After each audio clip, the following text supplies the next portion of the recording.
So child's pose is a wonderful sort of tick box all posture to practice. You can do it in the mornings, you can do it in the evening, you can do it in the middle of the day depending on where you are. So it's great for feeling anxious, when you're just feeling a little bit overwhelmed, and when you need to come into yourself. So if you're feeling quite disconnected, then it is a great way to almost pretty much give yourself a hug, concentrate on the breathing, and then you can get on with the rest of your day, or you can go to bed.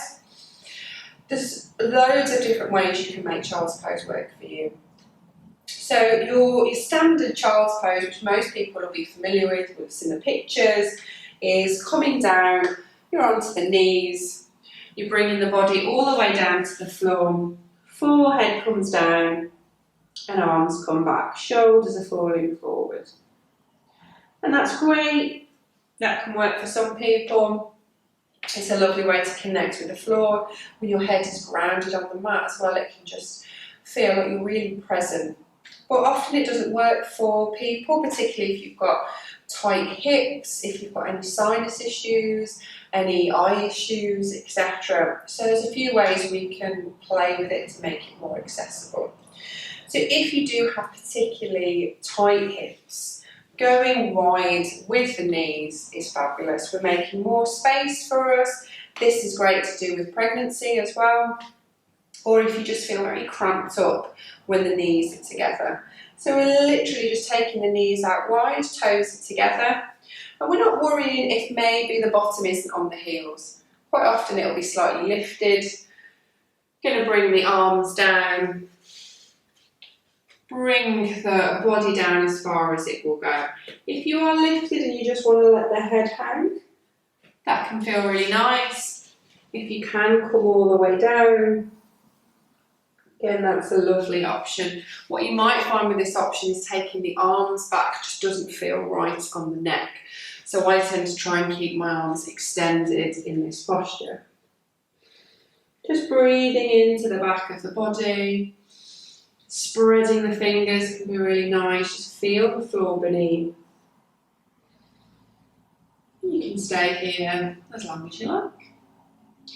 If you wanted to open this posture up a little more and work into the chest at the same time, you can walk your elbows forward, really bring the heart to the floor. Hands are going to come together and then they're coming over the head. Walking the elbows out. Breathe in there until you're ready to come back up. Walking yourself up gently. So bringing that open heart action is opening the front of the body all over. Really nice to bring that in. If you want to go for more of a restorative option, bolsters and cushions are just perfect. You can also use a folded up blanket or a folded up couple of blankets.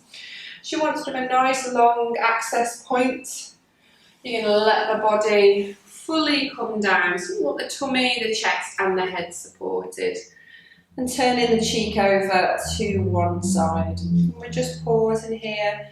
Again, hands can be down or you might open up the palms. And we're letting the whole body just rest. Really relax into the hips. And you'll turn the head after halfway, depending on how long you're going to stay, just so that you've twisted the neck in both directions. And again, to come up, we nice and gently bring ourselves up. If none of that feels like a great option for you, you definitely can't get down, or maybe the toes are slightly tucked under, so actually coming down doesn't feel right for you. You can use a chair or a stool of some kind and use that to bring the upper body onto. So you can rest the arms, let the head come down, take the arms out in front.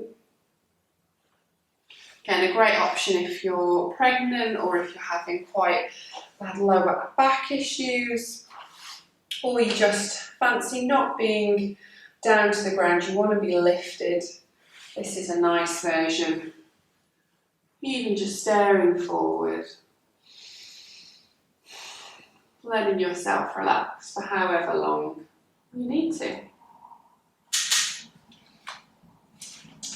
So enjoy. Try this pose.